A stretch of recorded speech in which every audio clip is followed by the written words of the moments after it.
parce que ça va dans tous les sens dans la presse. Vous savez que c'est toujours ce problème qui est venu de l'Est de la République, notamment dans les années 90 avec l'AFDL, que l'AMIBA a connu les premiers problèmes, les premières difficultés qui l'ont finalement amené dans la situation où elle est aujourd'hui depuis plus de 10 ans. Et cette situation, vous savez que l'AMIBA a été la seule société qui a consenti des efforts de guerre en décaissant des millions de dollars pour soutenir la guerre et permettre à l'AFDL de libérer, entre guillemets, notre pays. Et donc, cette situation de l'AMIBA, d'une relative faillite, dure depuis plus de 10 ans. Les efforts ont été entrepris pour relever la société. Malheureusement, ça n'a toujours pas encore réussi. Et depuis que le président Félix-Antoine Tshisekedi est là, il a fait de ce dossier son affaire personnelle. Et vous savez qu'il a répété à plus d'une fois que la relance de l'AMIBA, c'est son affaire. Et donc, depuis août 2024, vous savez que nous avons élaboré un plan minimum de relance. D'aucuns se posent la question d'où vient ce plan, est-ce que ce n'est pas sorti comme ça du néant? Non, ce plan est sorti de sous-bassements qui existaient déjà. C'est notamment le plan COPIREP qui a été élaboré avec la participation de pratiquement toutes les institutions de la République, mais un plan qui était chiffré à plus de 400 millions et pour lequel il n'y a pas eu un début, très probablement par manque de moyens. Et au départ de ce plan, que nous avons estimé sortir un plan minimum parce que nous sommes convaincus que la relance de l'AMIBA, c'est un processus progressif. Ce n'est pas une histoire qu'on va implémenter comme ça du jour au lendemain par le coup de la baguette magique.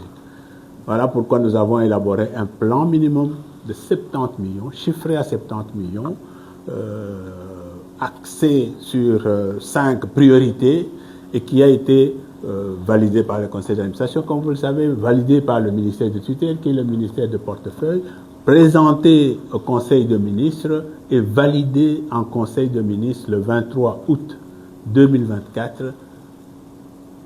Et le gouvernement a décidé de le financer à la hauteur de ce qui a été demandé, c'est-à-dire 70 millions.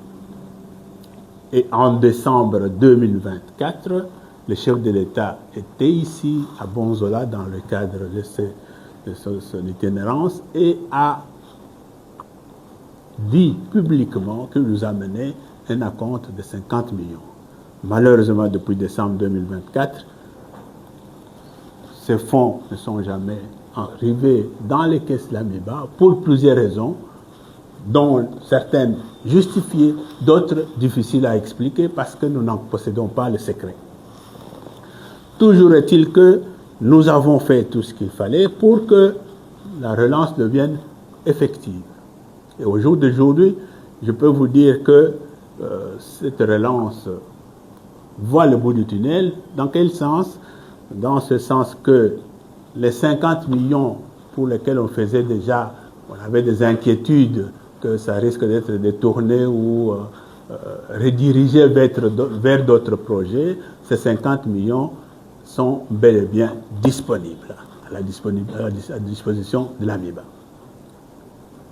Deuxième élément, il fallait que ces 50 millions soient déposés dans les comptes de l'AMIBA en suivant la procédure légale. Et cette procédure, c'est quoi? Comme vous savez, l'AMIBA n'est pas une société 100% État.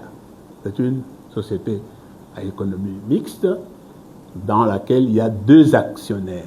L'État congolais avec 80% de parts et un actionnaire minoritaire, Sibeka Aza Resource Group, qui a 20%.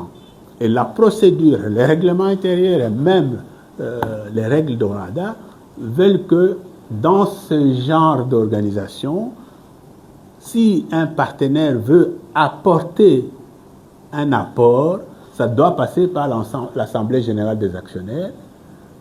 Les deux actionnaires doivent se mettre d'accord, notamment l'autre actionnaire, l'autre partenaire doit accepter ce que le premier veut mettre sur la table, parce que ça dépend aussi de ses moyens ici, parce que ce partenaire est obligé de sortir aussi sa part à concurrence de sa participation.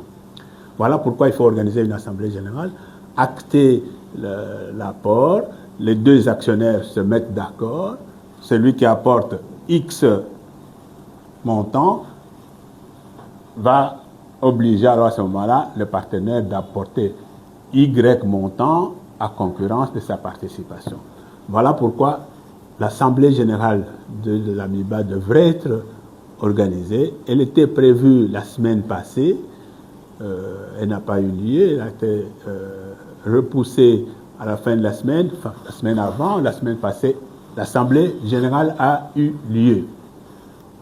Les actionnaires se sont parlé, ils ont certainement arrêté des résolutions et ces résolutions doivent être matérialisées par le conseil d'administration.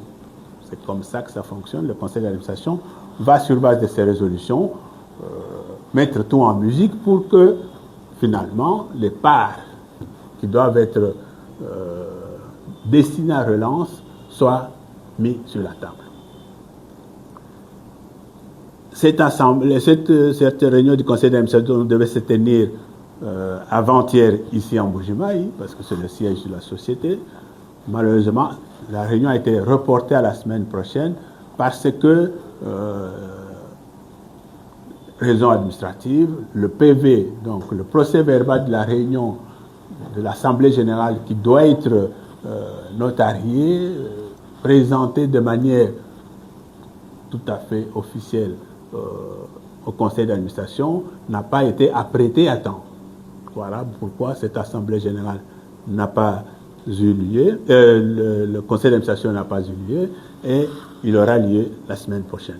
Et ce conseil d'administration va alors à ce moment-là statuer sur les résolutions et la procédure, le processus va pouvoir évoluer. Nous sommes sûrs que les deux actionnaires se seront entendus. Nous allons avoir non seulement les 50 millions de l'État, très probablement la part de l'actionnaire minoritaire.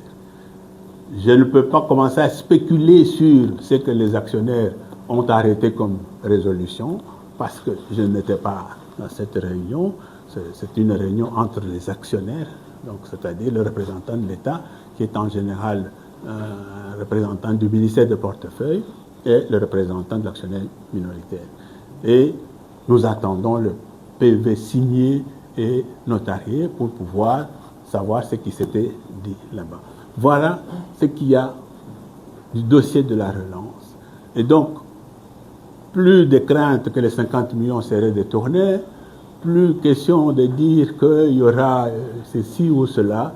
Non, nous attendons cet argent qui sera d'ailleurs mis à la disposition des organes statutaires de l'AMIBA qui vont s'occuper du problème de la relance.